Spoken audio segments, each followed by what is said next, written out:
Hello everyone, एक बार फिर से आप सभी का स्वागत है। और आज के इस वीडियो में हम रीजनिंग टॉपिक जो है हमारा रीजनिंग जो विषय है इसके अंदर डायस जो टॉपिक चल रहा है उसमें हम आखिरी टाइप पढ़ेंगे जो कि है टाइप 4।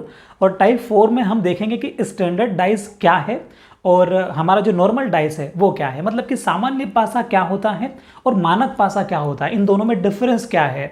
और जब डायस के प्रश्न एग्जाम में आते हैं तो फिर हम कैसे पता कर पाएंगे कि ये वाला प्रश्न डायस जो नॉर्मल वाला है उससे आया है या ये वाला जो है वो मानक पासे वाले से आया है। उसी के लिए हम आज ये टाइप पढ़ रहे हैं और आज ये इस रीजनिंग का जो टॉपिक है हमारा डाइस, इसका ये आज आखिरी टाइप है। चलिए शुरू करते हैं। देखिए, जो दो तरह के पासे होते हैं बेसिकली, एक का नाम होता है स्टैंडर्ड डाइस, एक होता है नॉर्मल डाइस। जो स्टैंडर्ड डाइस होता है उसको हिंदी में मानक पासा कहते हैं और जो सामान्य पासा होता है उसको इंग्लिश में जो है ऑर्डिनरी डाइस कहते हैं और नॉर्मल डाइस भी बोल सकते हैं। दोनों में जो बेसिकली जो मेन अंतर है वो सिर्फ ये है कि जो स्टैंडर्ड डाइस होता है, जो मानक पासा होता है, उसमें विपरीत सतह का योग 7 होता है। विपरीत सतह का योग 7 होता है। जैसे कि यहाँ 1 5 4 लिखा है, तो मैं अगर आपसे कहूँ कि 5 के पीछे क्या है, 5 के अपोजिट में क्या है, तो 2 आना चाहिए। तो अगर 5 यहाँ है और दोनों का योग 7 होना चाहिए, तो 7 योग करने के लिए 5 में 2 जोड़ना पड़ेगा तभी 7 आएगा। इसका मतलब 5 के जस्ट अपोजिट में 2 है, 4 के जस्ट अपोजिट में 3 है और 1 के जस्ट अपोजिट में 6 है। बात क्लियर है? क्योंकि दोनों का योग क्या होता है, 7 होता है। कैसे? अपोजिट सतह का योग।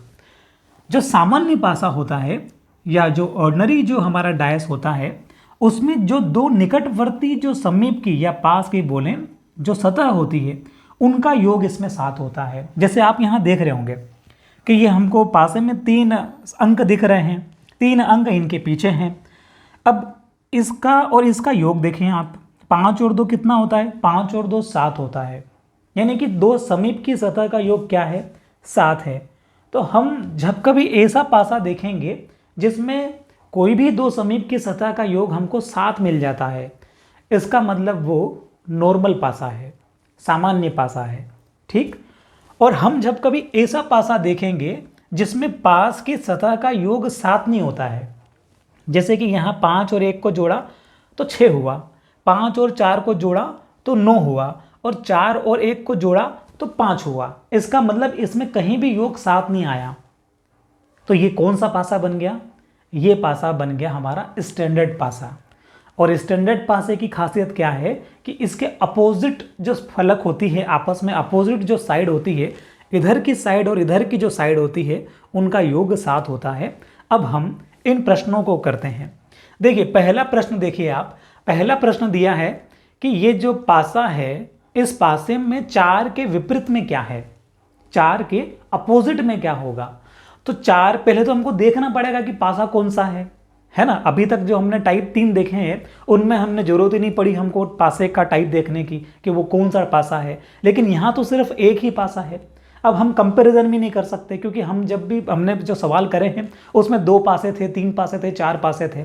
ठीक है, तो यहाँ तो सिंगल पासा है। तो ऐसे प्रश्नों को बनाने के लिए जब कभी आप एक ही पासा देखेंगे तो आपको ये चेक करना है कि वो नॉर्मल है कि स्टैंडर्ड है।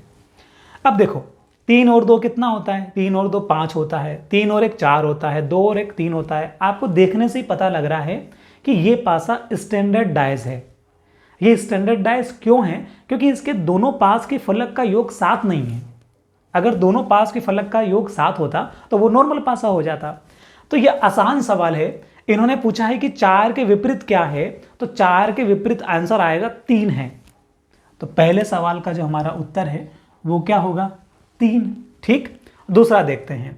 अब देखो, इन्होंने बोला है कि 2 के विपरीत क्या है ये बताइए। यहां भी सिंगल पासा हमको दिख रहा है, हमने इसको देखते ही पहचान लिया कि इसकी कोई भी दो सतह जो है पास की, उनका योग 7 नहीं हो रहा है। उनका योग 7 नहीं हो रहा है, इसका मतलब ये स्टैंडर्ड पासा है। अगर योग 7 हो जाता तो ये नॉर्मल पासा होता। अगर योग 7 हो जाता तो ये नॉर्मल पासा होता, लेकिन योग 7 नहीं हो रहा है किन्हीं भी दो का। इसका मतलब क्या है? इसका मतलब ये मानक पासा है, स्टैंडर्ड पासा है। स्टैंडर्ड पासा की खासियत ये है कि दोनों जो विपरीत सतह होती है उनका योग जो है कितना होता है? 7 होता है। तो उत्तर हमारा 5 लग जाएगा, क्योंकि 2 के विपरीत 5 रहेगा तभी 5 और 2 को जोड़ेंगे तो 7 आएगा, एडिशन। ठीक, अब ये सवाल देखते हैं। अब देखिए इसमें ये बोला है कि 5 के विपरीत क्या होगा। तो पहले हमने जो पढ़ा है अभी तक टाइप 1, टाइप 2, टाइप 3, उनमें हमने देखा है कि जब हमको 2 पासे दिए रहे तो हमको क्या करना है, जब 3 दिए रहे तो हमको क्या करना है। तो जब यहाँ पे हमको अब 2 पासे दिए हैं, ठीक है, लेकिन आप एक चीज समझे होंगे कि इन दोनों पासे में आपको कुछ भी कॉमन नहीं दिख रहा है। बात क्लियर हो रही है? अगर कॉमन दिखता तो हम शुरुआत कर देते, क्लॉकवाइज वाली जो मेथड हमने देखी थी वो। लेकिन यहां तो हमको कुछ भी कॉमन नहीं दिख रहा है, तो जब कुछ कॉमन दिख ही नहीं रहा है तो फिर कैसे करेंगे। तो उसी चीज पे हम लोग आते हैं। अब इस वाले सवाल में हमको क्या करना है, वापस से चेक करना है कि ये जो पासा हमको दे रखा है ये नॉर्मल है कि स्टैंडर्ड है। तो आप कहेंगे ये स्टैंडर्ड पासा है, क्योंकि न तो इसमें योग 7 हो रहा है, दोनों विपरीत जो पास वाली सतह है उसका, और न इसमें पास वाली सतह का योग 7 हो रहा है। 7 होता योग तो हम नॉर्मल पासा बोल देते, लेकिन 7 नहीं हो रहा है योग, इसका मतलब हमको इसको कौन सा पासा बोलना पड़ेगा, ये हो जाएगा हमारा मानक पासा। और मानक पासा में दो विपरीत सतह का योग क्या होता है, 7 होता है। इसका मतलब 5 के विपरीत क्या आएगा, 5 के विपरीत 2 होना चाहिए। ठीक, अब हम देखते हैं अगला सवाल। अगला सवाल देखिए ये दिया है कि 2 के विपरीत क्या है, 2 पासे हमको दे दिया और बोला है कि 2 के विपरीत क्या है। इस सवाल में अगर हम करें, ये चेक करना चाहें कि ये कौन सा पासा है, तो 5 और 1 6, और यहां तो योग 7 नहीं हुआ और वहां भी योग 7 नहीं हुआ। ठीक, तो ये कौन सा पासा है, स्टैंडर्ड पासा है। लेकिन इसका आंसर 5 हो भी सकता है, नहीं भी हो सकता है। ठीक है, वैसे तो अगर हम इसको स्टैंडर्ड पासा मानेंगे तो योग क्या होना, मतलब आंसर क्या आना चाहिए, 2 के विपरीत 5 आना चाहिए। लेकिन नहीं भी आ सकता, ऐसा क्यों? ऐसा इसलिए है क्योंकि आप एक चीज देख रहे होंगे कि यहां भी 4 है और यहां भी 4 है। और हमने पिछले टाइप में क्या पढ़ा था कि अगर कोई संख्या कॉमन होती है तो हम क्या करते हैं, कॉमन संख्या को हम इस प्रकार से लिखते हैं, 4 इसमें भी कॉमन है, 4 इसमें भी कॉमन है। फिर हमने क्या किया था, हम घड़ी की सुई की दिशा में चले थे। अगर हम घड़ी की सुई की दिशा में चलेंगे तो हमको इस डायरेक्शन में चलना पड़ेगा, ऐसे। तो 4 के बाद कौन आ रहा है, 5, 5 के बाद कौन आएगा, 1 आएगा, यानी कि 4 के बाद 5 आएगा, 5 के बाद 1 आएगा। ऐसे ही इस 4 के लिए अगर हम घड़ी की सुई की दिशा में चलेंगे तो 4 के बाद 2 आएगा और 2 के बाद 6 आएगा। तो 4 के बाद 2 आएगा और 2 के बाद क्या आएगा, 6 आएगा। बात क्लियर हो रही है? इसका मतलब हमसे पूछा है कि 2 के विपरीत क्या है, तो ये जो आए हैं ये एक दूसरे के विपरीत आ गए हैं। मतलब कि 1 के विपरीत में 6 है और 6 के विपरीत में 1 है। 2 के विपरीत में क्या होगा, 2 के विपरीत में 5 होगा। तो इसका सवाल जो आंसर है वो कितना आ जाएगा कि 2 के विपरीत में कितना होगा, 5 होगा। और वैसे देखने से भी क्या लग रहा था, 5 लग रहा था।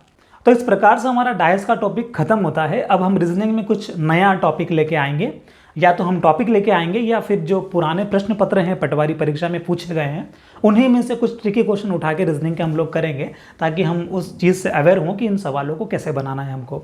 मिलेंगे अगली वीडियो में, तब तक के लिए थैंक यू।